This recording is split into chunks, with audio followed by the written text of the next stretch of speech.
Oh my lord! Season 4, episode 7 of Cobra Kai, the continuation of the Karate Kid saga.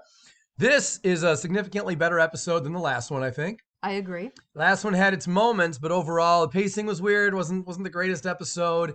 Delivery was a little funny. This one, I think, picked things up quite a bit. It did. Shocking ending. Yeah, we'll talk about that in a few minutes, guys. Let's talk about the rest of the episode first, and then we'll get into that what the fuck ending of this episode. The last episode too also had a what the fuck ending, didn't it? Yeah. Because the last episode ended with Sam, you're confronting Tori at school. Yes. And Tori's thinking she's just gonna have a nice, peaceful last couple of weeks of school before the junior year ends. Yeah. And then Sam confronts her and she's like, "Cunt, I'm gonna beat your ass. I'm gonna throw you against the fucking wall. I'm gonna stomp you into the fucking ground." Well, she didn't go that far. I'm paraphrasing a little bit, but are. she was holding up diagrams You're of taking a few liberties. people getting beaten and stuff. I mean, she was really going too far. So that was a big what the fuck moment too. This episode, I should say, not the season, but this episode ends with an even, I think, more shocking WTF. Yeah. All right. So we'll talk about that in a few minutes. Let's unpack the whole episode though. By the way, we have the wrong photo here on this thumbnail. That's inappropriate. We're aware. Yeah, that's not really my troll. I wasn't this mad. It was that's not what I'm talking about. All right, so let's talk about the very beginning of this, right? Kenny getting bullied again. I don't know if this stunt was worse or better than what those assholes did to him before. The stealing the clothes? Yeah, the stealing of the clothes, in some ways better, some ways worse than what they did last time, where they cyber bullied him and they made him show up at the park and all that, thinking he was going to It all boils down to humiliation, and that's really sad. Yeah, I should point something out, because people use the word bullying a lot. I got to say, this is a little different. This isn't just bullying. This is, like you said, humiliation, but in front of ultimately the whole school. Right. Because the people in the hallway all saw it. Anybody could have been videoing that when Kenny came running out into the hallway. Yeah. If I were Kenny, I'd have spent a little less time in the hallway being shocked and a little more time staying in the locker room. It's a little advice, I guess, but that's going to happen to you. Probably just don't come running out. And can I point out how many locker rooms have the door that just open directly to the hallway? And you can see into the dressing area. I've been in so many locker rooms. I've never seen that. In my whole life, I have never once seen a locker room that has that direct of an access to the hallway.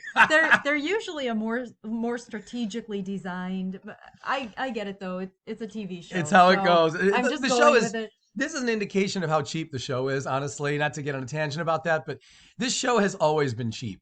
I mean, even last season 3. With all the war footage, right? That those guys didn't look dirty enough, and the environment didn't look right. I mean, it looked like a very cheap reenactment of the Vietnam War. You know, I don't think any of that looked good. And the show's cheap in a lot of ways, and that's okay. They spend their money on getting the right talent. You know, on getting they got major actors to be in this thing. They had fucking Elizabeth Shue come back. You know, that's where their money goes. So fuck it. So they can't afford a good locker room. Plus, it's funnier when the door just opens and there he is. It is funnier. Plus, I don't even think that was that door looked like it was to an office. You know what I mean? It wasn't like a regular locker room kind of door. So everything about it was wrong. They didn't care. There's no bathroom either. It's a direct locker room only. At any rate, point made. They humiliated him. They got him, running out of the locker room in his underwear. So, and it gave Daniel's son an opportunity to confront Anthony about the Cobra Kai outfit that he found. Yeah. You know, if I'm Anthony, what is he doing with that? Why is he still keeping it? You know what I mean? Like, isn't he either gonna? Yeah. Why didn't he just throw it in the trash and run away? Yeah, something. He took it home. That kid's such an asshole. He might have laundered it. You know. Yeah, something. I don't know, but he keeps it, and then Daniel shows up, and Daniel's furious.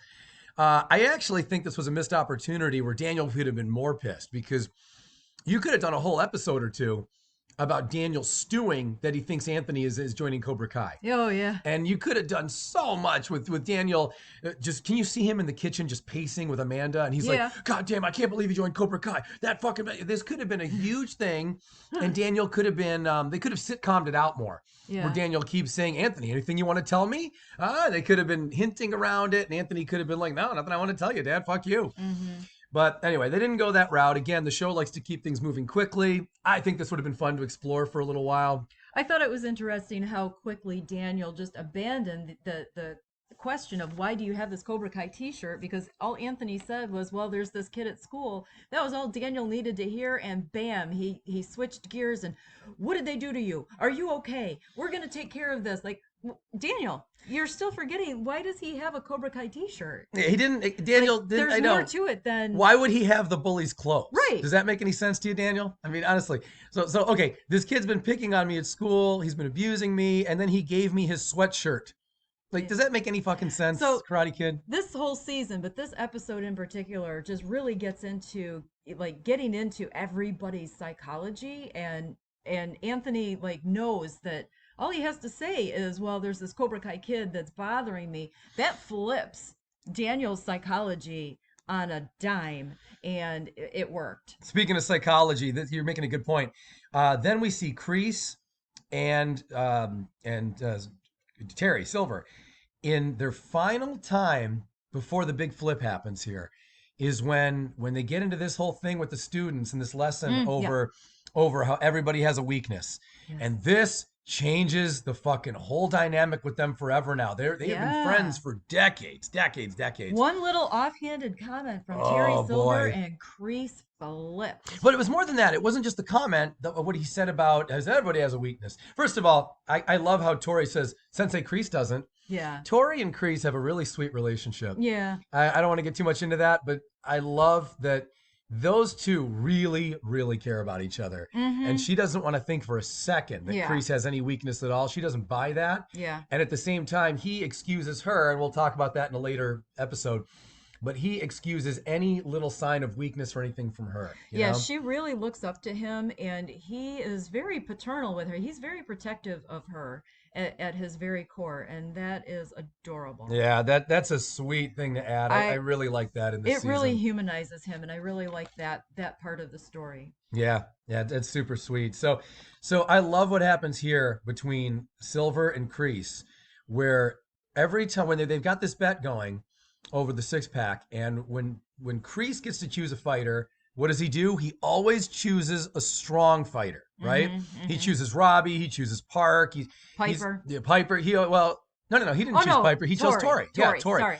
He always chooses a strong fighter. Yeah. And what does Silver do? He chooses a fighter who he can teach a lesson to, and who needs the experience, right? So Terry, the way I took it anyway, was that Terry was really trying to give the underdog an opportunity. He didn't care about winning this little fucking bet with Kreese. Kreese, even against Silver, seems to need to win. Yeah. You know what I mean?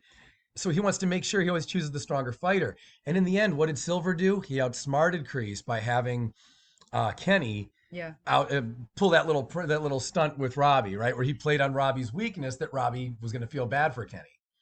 Yeah, well, it shows that Terry is really, he's able to read the psychology of the fighters, of the students, and he knows how to pair them up, in a way that Terry will win their little bets. Thomas Ian Griffith is so good. He is. Watching him with the students is perfect. His mannerisms, the way he paces, just his hand gestures, he's so goddamn good. I really like the current day Silver, compared to the original 80s version. I really like this one. I do too. He's great. There was some ball busting, not only in the locker room earlier, but there was some ball busting in real life when Devin showed up. Yeah, our new favorite Eagle Fang student. She took right to it. Again, this is so cartoony that he has them line up and she kicks him in the balls. I mean, come on. Yeah. What the fuck are we doing? But anyway, whatever.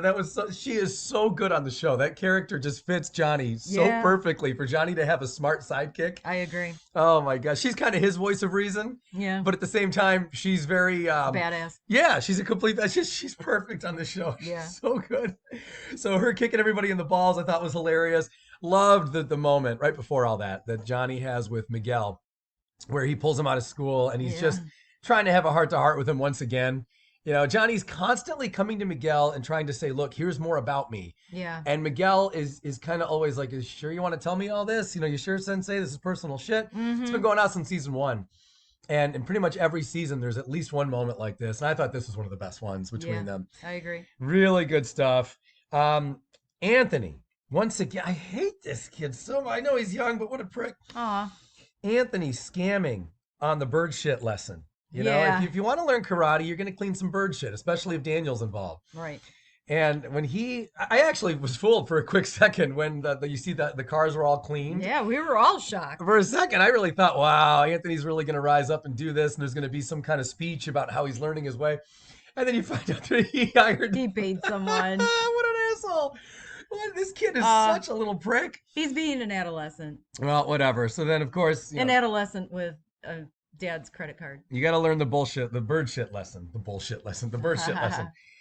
What an ass. All right. So then he kind of redeems himself by taking that little self-guided tour of the Miyagi-Do, the dojo. So that was good. He walked himself around, explained himself to Daniel. So that was cool. I mean, he's still really established as a prick, but I guess, Yeah, I think we needed this interaction between him and Daniel in these two scenes, though, because he kind of needed to remind Daniel that he never knew Mr. Miyagi. Yeah.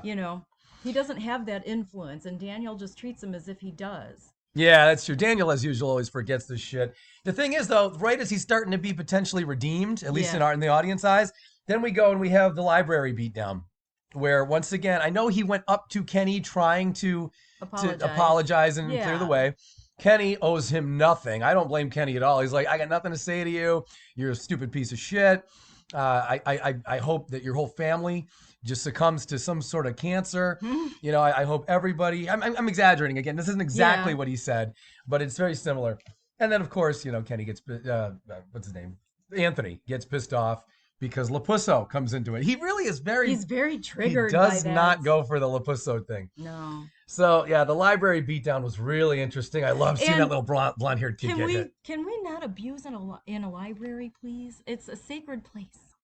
History is for nerds, and so is the library. Hey. Okay. Anything having to do with books is for nerds. Like my home. According to.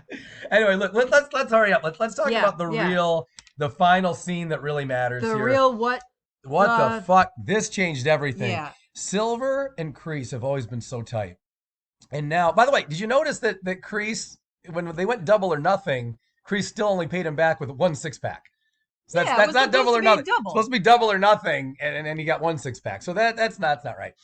But Kreese shows up, gives him the 6-pack, and then gives him one of the most the weirdest threats I can imagine. Again, going to their emphasis on the psychology, Kreese gets into Silver's psychology in a heartbeat and just digs right in, and you can see Silver just flip. Like, he goes from being the confident, Silver that we've seen all season, Kreese has just tapped into the scared youngster that was trapped in Vietnam. You can see it instantly. Unbelievably. Well done. This was maybe the most evil I've ever seen Kreese. Yeah. Because even though we've seen him abuse many teenagers and do so much crazy shit. Beat Johnny. Take Daniel through a fucking glass through the window. Remember that in season 3? We've seen him do so many bad things, but this was unbelievable because Terry Silver's had his back more than anything. Yeah. And now over one little, I can't even imagine what the fuck triggered Kreese here. Now he's giving him one of the weirdest threats I've ever heard. Mm-hmm. It was obviously a very ominous threat. It was very veiled. But it was really also, it was very unclear. It got into Silver's head, though. Yeah. I couldn't really tell where he was going because I'm thinking to myself, what's Kreese really saying? Is he just saying, I'm going to throw you out of Cobra Kai? Because in that case, so what? Okay, Terry goes back to his old life. It's okay. It's only been a few weeks, it looks like. So it wasn't clear what the threat was, but it was clear to me that their friendship was over and that it was business from now on. That Kreese was very much stomping on that friendship and just saying, you know what? I'm going to put you where you fucking belong and you get out of line at all and I will. And then I don't know, ... throw you out of here, beat your ass. Maybe, I don't know what he was saying, but that was a creepy ending. And you make a good point. Silver's face, really, those final, he's such a good actor, that guy. Him and Machio they're all great actors on the show. Those two are head and shoulders above the rest to me. It's not even close. Those two are amazing. And maybe Sholo too. Sholo's amazing as well. He's really good. Yeah, especially for his age, he's great. But anyway, that final scene, those final 20 seconds or so, I really thought, man, this is radically changing their dynamic and therefore changing the whole scope of the show now. Yeah. Fucking crazy moment. Crazy moment. I don't even know how they would continue to work together in real life after a threat like that. Right. You know? Yeah. That was unbelievable. But yeah, Kreese tapped right into something. Mm-hmm. Anyway, guys, look, let us know your comments. I love when we get comments about what's going on in the show Hit or that like feedback button. about, yeah, hit the like button, hit the fucking the bells and all the whistles and shit. We'll see you tomorrow. We'll review episode 8 then. Let us know what